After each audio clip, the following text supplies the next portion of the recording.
Friends, listen well, for I am here to share truth that will cut through the lies that surround us, to shine a light through the dark.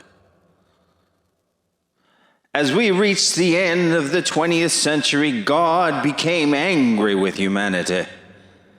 As time went on, people strayed further from his path and towards the path of sin. Yet, despite his anger, God saw good in his chosen few. In an act of mercy, he sent 3 guardians down to earth, to our fine country, as a final test to humanity. For he knew that we, his holy flock, would recognize them.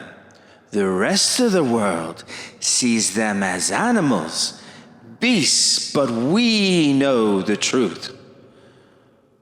Those they call the Gator Men are heavenly beings. They are our angels. But as God works, so does the devil. Monster World is the arm of Satan, and they have locked our saviors within their walls. But fear not, for this is our mission, our righteous test, to free them and then ascend with them into paradise, leaving all the sinners behind, where they shall drown in the filth of their own sin, the rising swamp of unrighteousness. As they fell to earth, so humanity has fallen from God's grace. But we shall ascend, as the first 3 chosen ascended. We shall rise, and Satan shall fall. We shall rise, and Monster World shall fall. Amen and amen.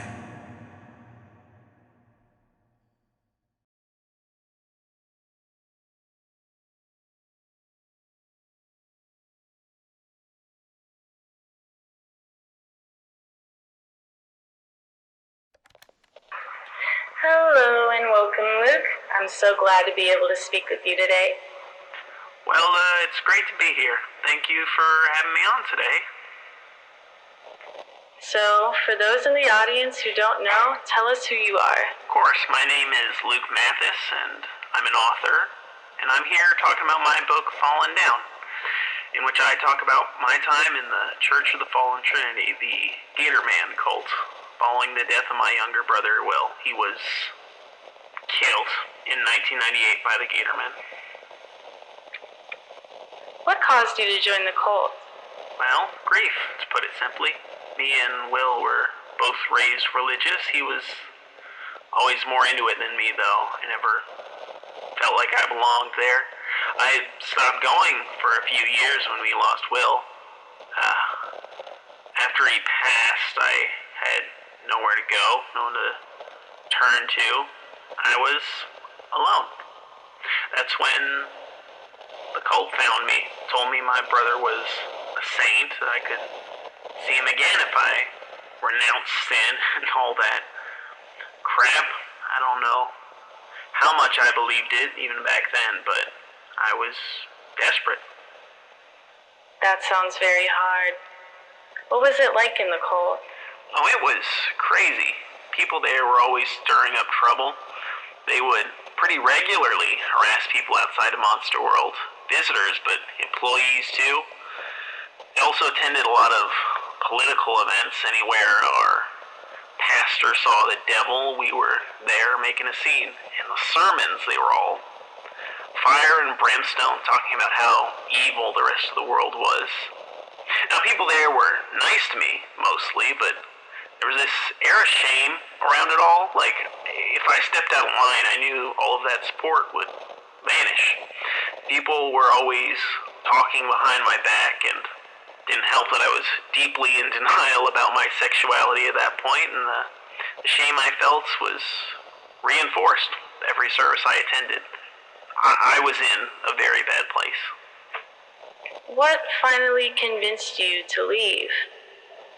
Well, a close friend of mine, my now boyfriend Jake, confided in me. He told me he was gay too.